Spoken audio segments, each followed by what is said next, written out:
Welcome back to the 264th episode of the Daily Flip podcast. I'm your host, Alex, and today we're going to be flipping through some of the top stories, including the possible ramifications of the protests that happened on some of these college campuses, and some that were a little bit too quote-unquote friendly to them, may be facing it here soon. How Johnson actually wants to defund the special prosecutor's office that Jack Smith is a part of, and what self-defense records show us about gun ownership and protecting yourselves with one of them. And of course, we will end today with our Daily Delight, a story meant to leave you feeling positive and ready to take on the day. Now, that's enough rambling from me. Let's jump into our daily debate. So normally the daily debate is about one issue or another. It's about the first article. It's about this article. It's about that article. Blah, blah, blah, blah, blah. Now, today I'm asking a question that overarches the first two articles, because there's a theme today, which is your response to somebody else's stupidity, terrible intentions, their overreach with the power of government, is it warranted? If somebody else overreaches in government, if you believe they are doing that, and then you say, hey, you know what? We're going to overreach too. We're going to use XYZ law. We're going to use it in a nice formulation. We're going to try to, push back. We're going to make sure that you realize the consequences to your actions when you overreach, and we're going to make you feel the pain. Is that good, bad, or ugly? I think there could be an argument made for it being, okay, well, hey, if somebody else violates XYZ and they are stretching the laws, we need to put them back in order. We need to do a little bit of stretching ourselves in order to find a way to check them. Versus the opposite argument, which would be, how about you maybe just you don't do that? How about you lambast them publicly and not expand government power, not set another precedent that could be used against you in the future? This is something I've talked about many a times, which is never do something that you are not okay with the other side doing to you. And in a lot of these cases, the first aggressor, let's put it that way, is definitely not the people that are responding now. Okay, I'm not going to pretend that this response wouldn't be unwarranted in a realpolitik way. Like, if Mexico attacked us, it's not like, oh, poor Mexico, you tried, but you didn't really get anything done. We're just gonna let you be. In a realpolitik world, you got to establish a little bit of dominance. You got to hit them back with, if it's not militarily, because you would crush them, maybe hit them back with economically. Maybe you find roundabout ways to lambast them. And if you're using government as in that example, if they're finding other ways to punish them, like economically, in the case of using government power, the alternative, just like military force, you have the economic tariffs, the sanctions as the alternative in the first example. The second one would be lambasting them publicly and humiliating them and trying to get them to not want to do this again without expanding the power of the government. So, is that the right approach? Is what I laid out here at the end the right approach? Or are you the full vengeance kind of person, which is, no, we're gonna hit them until it hurts, and then they won't do it anymore?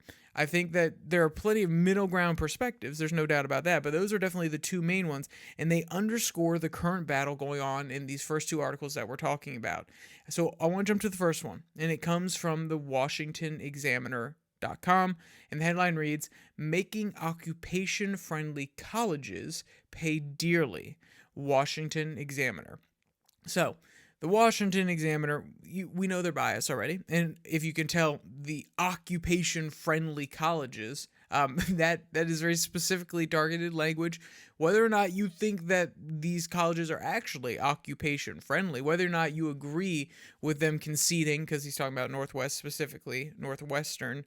specifically here, whether you agree with them conceding or not, calling them occupation-friendly, I don't know. It's one of those things where it feels a bit over the top. That doesn't mean that it's inaccurate. You know how the media are. They are trying to put their little spin on it. They're trying to make it a little bit salacious.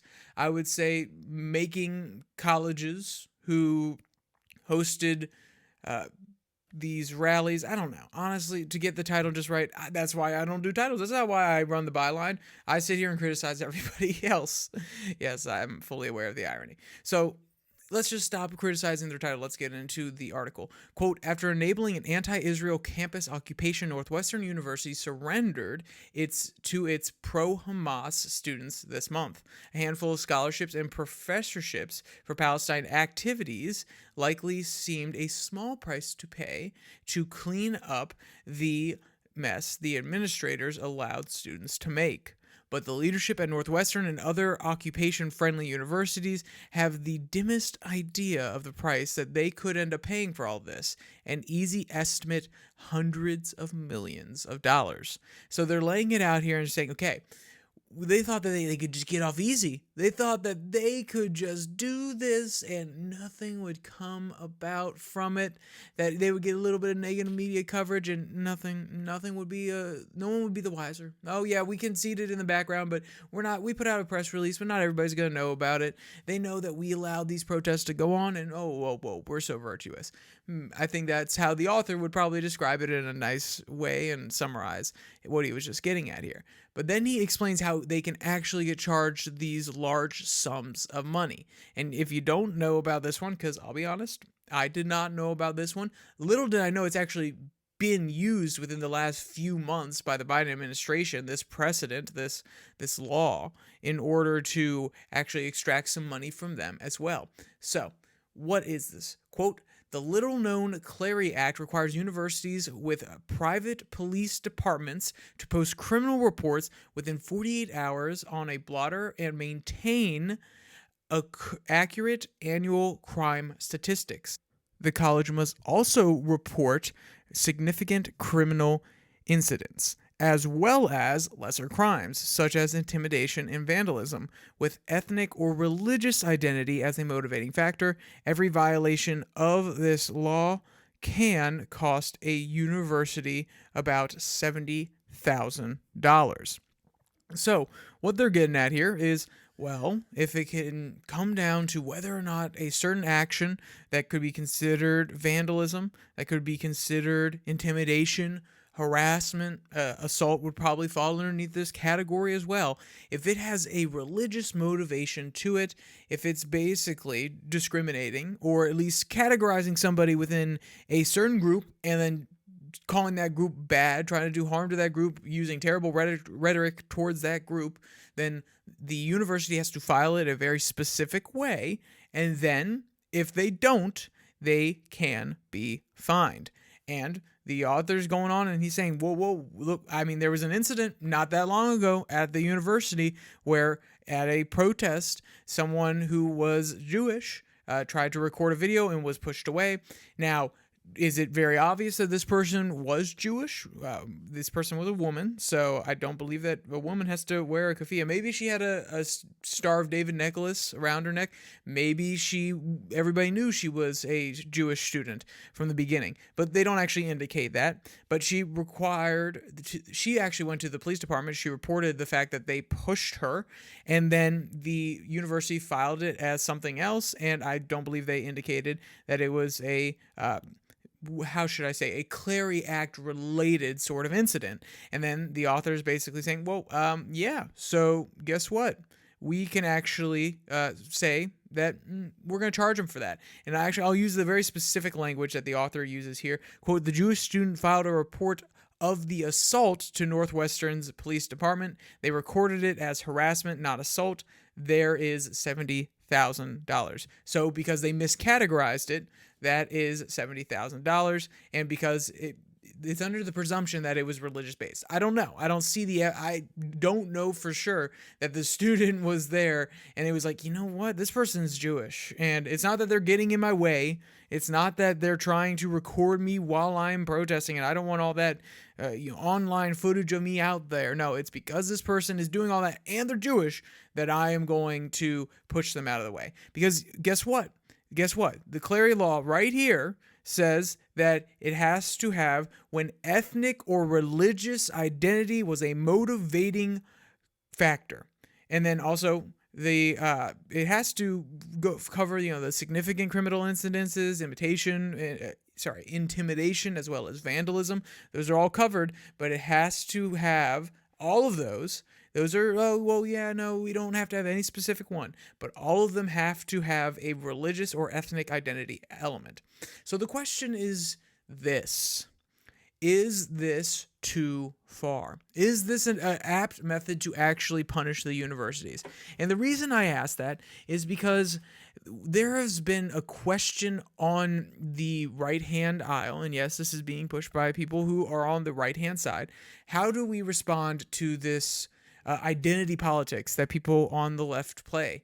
We gotta push back. We gotta make sure that not everybody is based on their identity. We need to make sure that these definitions of hate speech are not allowed. We need to make sure that these separate categories that are being used to say, oh, hey, they assaulted me, they harassed me based on my identity, when none of that information can be found, but playing into the identity politics of the situation actually fans the flames a little bit. And then 6 months later, we find out, well, it wasn't actually motivated by anything racial or ethnic. It was completely something else. So this is a complete absorption of those standards. This is the right saying, hey, okay, well, we didn't like it when you were doing it. We didn't like it when you were playing identity politics. We didn't like it when you were defending the people groups so adamantly and with some abstract laws to your own ends, because we felt as though it wasn't politically advantageous to us. But now that's politically advantageous to us, we're going to embrace your standard, and we're going to defend these groups more passionately, more vigorously, because they fall within our Overton window of what we think is acceptable. And I think this is falling down the wrong rabbit hole. This is looking at two paths and saying, that one looks really, really steep and has lots of sharp edges around the outside. You know, let's go down that one. Maybe we'll probably avoid some of the sharp edges. We won't get cut. This won't come back to hurt us. No. We're gonna go down that one because the other one, it doesn't actually, get us to where we need to go as fast. It's gonna be a little bit longer. Come on. This is always frustrating because the through line of today is using government power to your own ends and not realizing where this goes. What is the lesson that people on the left, that people at administrations will take from this? It's not going to be, oh, we need to change our standards. We need to alter how our standards work so that we can protect everybody equally, and we do not promote false accusations because they have an identitarian element to them, that we do not focus solely on people's identities. We do not try to coddle people based on whether or not they feel subjectively, they feel as though they are being safe, with no actual indicators that they are being harassed, with no actual indicators that they are in physical danger. This is the coddling of the American mind. Let's go back. Let's go back. Skokie, not Stokey. Skokie, a group that absolutely hated a particular group, another particular group in America. I don't want to outline all of the language here because YouTube, with those combinations, it would look at it and the algorithm would be like, whoa. But Skokie, okay? They had a group that was passionately against this other ethnic group that was living in a particular neighborhood. It was a highly concentrated population in that neighborhood. And guess what? That other group that didn't like the ethnic group was able to walk through the neighborhood with very little issue. Now, of course, there was intimidation. Basically, there were some small incidences around around the entire protest / march. But guess what? Okay, we didn't shut everything down. We didn't bring in the FBI. They may have brought in the FBI on the low end just to keep track of these people, because they could actually commit crimes if they were so passionately against another group. But they didn't in that case. They were expressing themselves in a free way, just like these protesters were doing when they were saying their piece about the whole Palestine issue. It's a little bit different if it's on a private college, which Northwestern is, and that's also where the Clary Act is important, because they have a private police department. So at that point, it doesn't come down to whether if it's private, that doesn't necessarily change the situation, because the government's still trying to heave itself upon the situation.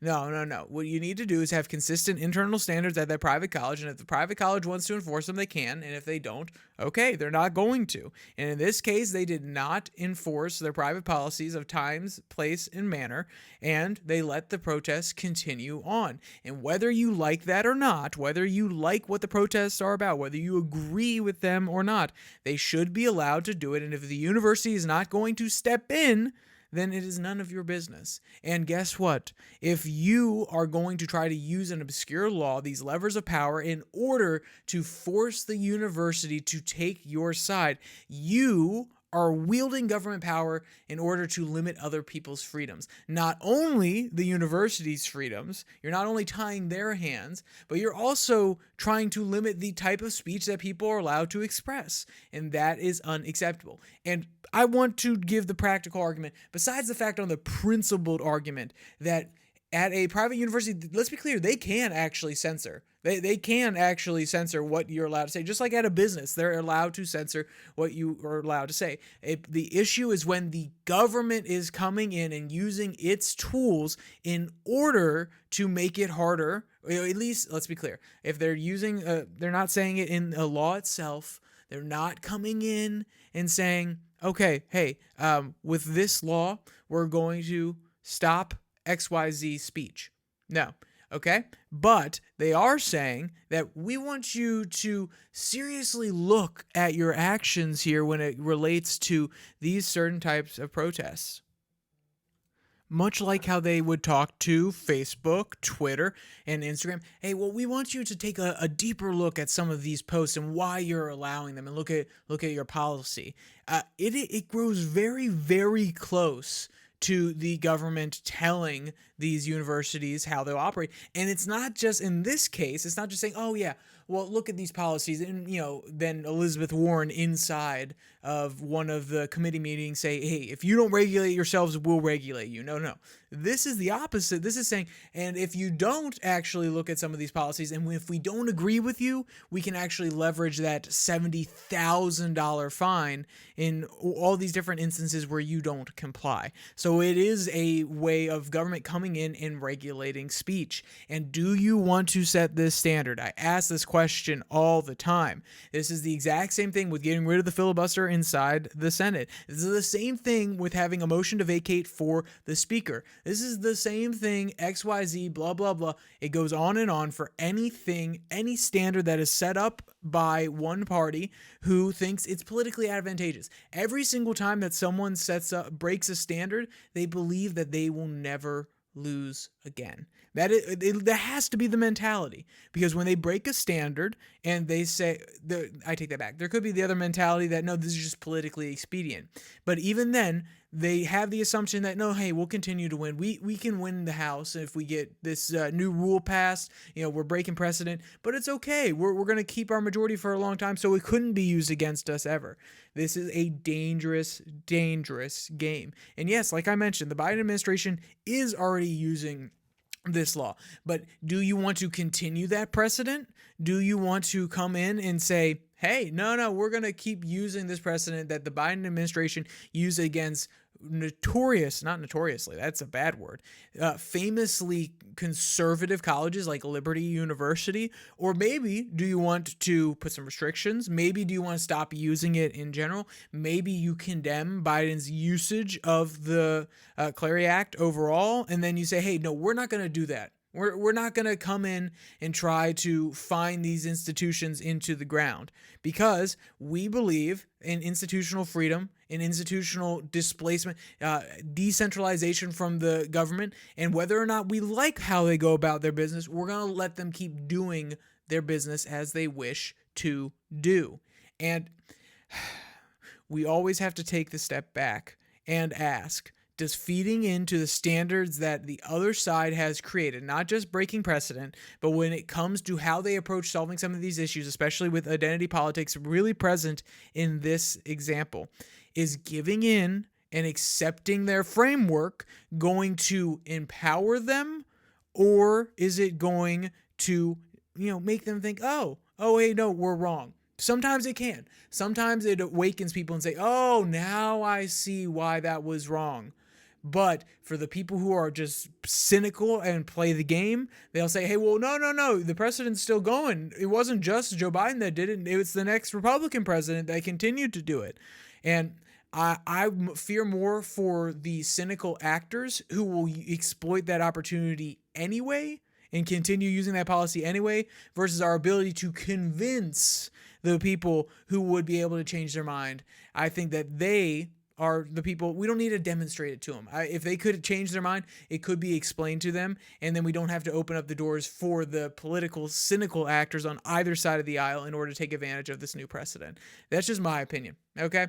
I'm crazy all the time. I'm crazy. And you know what else is crazy right now? You know what else is really frustrating some people when they hear about it? It makes other people really happy and joyous. But it's frustrated some people, including myself, and it is Mike Johnson's attempt to defund the special prosecutor's office, or at least talking. There's rumblings. He hasn't actually done anything yet, but he's definitely talking about it. This one article comes from Fox News. Quote, Johnson floats defunding special counsel's office amid Jack Smith's Trump probe. Okay, so this one specifically, there are actually two of them. There's the Trump files case, that's Mar-a-Lago files case that's happening down in Florida. That's basically not going anywhere anyway. It's going to be delayed. There were accusations that by the Trump's team, so take them as you will, that a person on the prosecutor's team basically said, well, hey, this could, and this is air quotes, it's not an exact quote, well, I hear that you could be considered for a judgeship, and this could have some sort of effect on that. For all he could have been saying, well, the Trump might run so long that they can't appoint you to a judgeship or you might get pulled away. But it could also be interpreted as, well, hey, maybe if you don't actually come down the way we want, or if you don't recuse yourself from defending Trump, then you may be a bad light to consider whether or not you should be a federal judge in D.C. So there's a little bit of contention there. And whether or not you agree with the defense's argument that the prosecution is trying to propose a quid pro quo, or trying to, use outside forces in order to alter the outcome of the court trial, it doesn't really matter, because guess what? The judge said, with all this going on, with the possibility of tampering with evidence, that was another accusation that was thrown out there, whether or not you agree with it, she took it into consideration, and the judge said, okay, hey, we're going to push this off. So this is off the table anyway. And if Trump gets into the presidency, it will be dropped like a hot sack of you-know-what, or like a hot potato, whatever you want to say here. But still, Mike Johnson, he's like, oh, well, hey, we still got the January 6th case. That the precedent as to whether or not the executive is immune from certain legal liability in certain cases is in front of the Supreme Court. They're probably not going to come out with their decision anytime soon. So both of these cases are delayed. And if you think that they are absolutely wrong, great. Guess what? Trump gets into the presidency, just on a pure political level. Trump gets into the presidency, they are dropped like a hot sack of you-know-what. Now, sure, you could argue that they come up after he gets out of the presidency, but no, they will be dropped. And guess what? Both of them are probably delayed until after November. So at this point, you are just making a political statement. You are just trying to use your position in the House in order to boost your own place and also signal that you support Trump, which, hey, you're being a keen political actor. I understand at least why you would do what you're doing. That doesn't mean I agree with you, because you are saying that you want to defund, I repeat, defund the special counsel's office amid the Jack Smith probes. Okay? So let's read just one paragraph. Quote, there's a lot of different ideas. People are alarmed that the special counsel in that capacity has been abused in recent years, Johnson said in answer to a Fox News Digital question at his weekly news conference. How does Congress correct that error and ensure that the special counsel is not abusing their authority? We have oversight, of course. We have the power of the purse. And, I think that there's a little bit of room here for me to be a little less cynical, which is this is the balance of power. This is true that the Congress has the power of the purse. They have the ability to strip funds, and the allocation for these funds is a very special system. It kind of just rolls on autopilot. But do you know why it rolls on autopilot? Do you know why it just kind of comes up and it's not in question every single time? Because the special prosecutor's office should be independent. It should be something that is not able to be tampered with by Congress or by the executive branch or even the judiciary. And I know, then you're basically creating your own sovereign branch. So it's not like it's not possible to provide any oversight to it whatsoever. But I think that this is a dangerous precedent when we say, hey, we don't like the prosecutions that you are doing. In these fall under the purview of your job, but we don't like who you're going after. So we're just gonna say, we're gonna pull your money. I think this is a dangerous precedent, because guess what? Maybe there's a Biden stays in office, but there is a extremely Republican, not an extreme Republican majority, a Republican majority in Congress, whether it be the House or it be in the Senate. And then they are going after a legitimate criminal. They are going after people who have legitimately done things wrong. Maybe and this would be something that the Republicans would be happy with, there's a Menendez special counselor. Maybe there's a Biden special counselor, a Hunter Biden special counselor. Oh, look at that. And they may not, love the fact that they're doing things in a particular way, that they're gumming up the machine, but they're okay with the end goal. And then the House falls into the hands of somebody else. And the president, it switched hands as well. Let's say it's our Republican president and it's a Democratic House and Senate. And they're saying, hey, no, we don't want them prosecuting one of our people. We're going to defund the special counselors. Do you want to open that precedent? Do you want to try to remove some of the autonomy that they have, even if you don't necessarily agree with them? Because then guess what? Congress will do this over and over again. Oh, you're prosecuting somebody we don't like? We're just going to pull your money. Oh, you're back on track now? Oh, you're investigating someone we do like? You've proposed this? Okay, we're going to give you some money again. The reason that the system is basically auto-funded is so that Congress people cannot do exactly what Mike Johnson and other Republicans, he's working with Jim Jordan, and he's also working with, I believe, Comer. James Comer. And he's trying to pull the money because he doesn't like the prosecution that they're trying to pursue. Guess what? If the prosecution is baloney, it will fall apart. And I know. You may say, well, hey, what if it's in a place like D.C.? That one's probably not going to fall apart just because that population is less likely to like Trump. That is fair. I'm not saying that every single thing that is happening here is fair. And to believe that it is, especially when there's so many different prosecutions, I think is to miss the overall trend. But that does not mean that you need to upend the entire way that the special counselor's system works in order to reach your ends. Because guess what? We've seen that the Mar-a-Lago case is at least dealing with some issues. Guess what? The Fani Willis case is also falling apart. The Alvin Bragg one seems to be going through, and the Jack Smith one is pushed back and is facing different... they're required to wait for a certain ruling from the Supreme Court. So even if you would say on principle that this needs to stop because he is completely innocent, which is an argument that you could put out there, you could still make a political argument, a practicality argument, and say, hey, well, none of the ones that are underneath the special counsel are going to go forward before he is a president anyway. So why take up these issues and set a precedent that could be used against you in the future? Once again, it is the short-sightedness of people in Congress trying to reach their political aims right now, supporting Donald Trump, getting the fame and claim to glory glory that they would get for stopping Jack Smith in his tracks by ripping his funding away.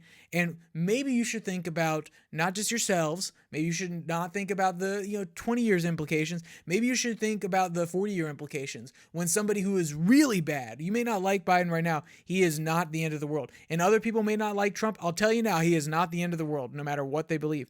And if you think that they are the worst that it can get, and if the person who is even worse than them and is a savvy political actor comes in and says, oh, okay, well, hey, I got some allies in the House and in the Senate, and we're actually going, because they're investigating me or people around me in the special counsel's office because they are semi-independent, we're going to tie up some of their money so they can't actually investigate.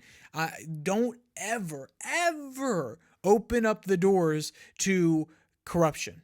And let's be clear, it's almost impossible because each extra regulation in law adds some sort of caveat, some sort of little loophole. So I understand that's really hard. Basically, I would be arguing, if I was to take it to the extreme, I would be arguing to just roll back everything and have the government basically do nothing, which I don't think would actually be the end of the world. There are certain purviews, of course, but for the most part, doing very little. You wouldn't catch me that upset about it. But never open the door to it being used against you, your children, your grandchildren. Think about the future, not your political expediency now. And both these two articles are great cases of these questions. We need to weigh whether or not you think this is worth opening up the precedent. Because I'm not saying it's a slippery slope. I'm not using that fallacy. I'm not saying, oh, well, if you open it now, it's just going to keep on continuing. I'm not saying it will keep on continuing. I'm just saying that the door is open. It could be used. And that is a serious question. It's not a fallacy. Yes, I'm not saying that it will be used, and I'm not making my argument based on that, because let's be clear, I do think it will be used in the future, but I'm not saying that's the argument you should go with. The argument is it could be used, and it could undermine you and the freedoms and liberties that we don't necessarily need, but we love. We absolutely love them. And I would say in order to thrive, we need them. But, people in China seem to get along without liberties and freedoms all the same. They're making some good money. They just, get smacked over the head every once in a while for saying the wrong thing or have to apologize online for posts that they put out there. But I'm not saying we're going to reach that point. My point being, if you are willing to let this precedent stand and have it used against you, great. Go right ahead. You think it's politically expedient? Hey, whatever. You're not going to get me to be quiet about it and not call it out. So let's jump to our final article. It's going to be a very, very quick one. It's from the Daily Signal. If you notice, all of these are actually from more conservative news sites today. I didn't actually intend. Normally, I like to have a balance. I like to have one conservative site, one liberal site, and then the third one, it can be from a science site. It could be from a liberal site, conservative site. There's a little bit less restrictions on that one. So sorry for the conservative overwhelming opinions. But then again, I'm criticizing the first two, so it's a little bit different. So let's jump into this report. What they do here at the Daily Signal, which is just like how I read an article talking about the Heritage Foundation today and their terrible policies. This is basically a Heritage Foundation subsidiary / the Heritage Foundation. They actually created / founded the Daily Signal, and the Heritage Foundation does a report of all of the self-defense cases with guns in the United States. Quote, almost every major study has found that Americans use their firearms, and they do this on a yearly basis, by the way, quote, in self-defense between 500,000 and 3 million times annually, according to a 2013 report by the Centers for Disease Control and Prevention. In 2021, the most comprehensive study ever was conducted on the issue, and they concluded that roughly 1.6 million defensive gun uses occur in the United States every year. So they've been doing a monthly article where they highlight it. They have a few different examples here from April in St. Louis, where police said that a woman shot and wounded her ex-boyfriend after he acted as though he had a gun and threatened to harm her and chased her around the block while her son was locked in the car. I thought that was a really interesting one. There's also one more. Well, sorry, there's like 6 more, but the one that I actually wanted to go into is a brief one out of San Antonio. Quote, in the span of a few hours, 2 armed residents shot 3 burglars in 2 separate incidents, police said. In the first, a resident shot and wounded an intruder who broke into his home. In the second, the resident shot and wounded 2 burglars after he caught them stealing roofing materials from his driveway. That is insane that you have to deal with that. You have to deal with 2 separate incidences within the course of a few hours. Even if it's 6 hours, even if it's in the same day, that is crazy. And that is why having the ability to defend yourself against other people violating your property, violating your natural rights, it is a simple counter mechanism that allows us to defend ourselves. And also, it keeps the government on their tippy toes when they start violating principles and really stripping away some of the liberties, even if it's in a very nonchalant way, from us as citizens. So keep it in mind. Go read the entire article to see all the incidences here. And I don't want to end on a negative note. I want to end on a positive note. So I'm going to recommend this daily delight that comes from Buzz60. The headline reads, so cute. Watch as tiny baby fennec foxes are bottle fed at Safari Park in England. And gosh, these guys are absolutely adorable. They basically look like twins. There are 2 of them.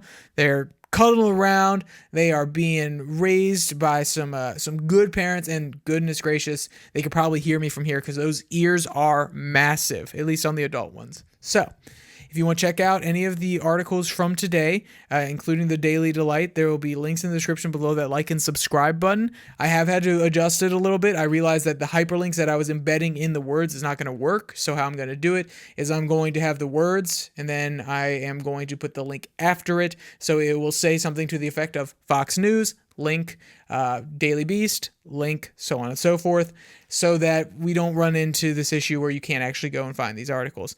Also down there in the description, there's a link to the podcast on Spotify, Pocket Cast, Google Podcasts, as well as Podvine, and the Twitter handle at Your Daily Flip, where I post a Twitter tirade every Tuesday and Thursday.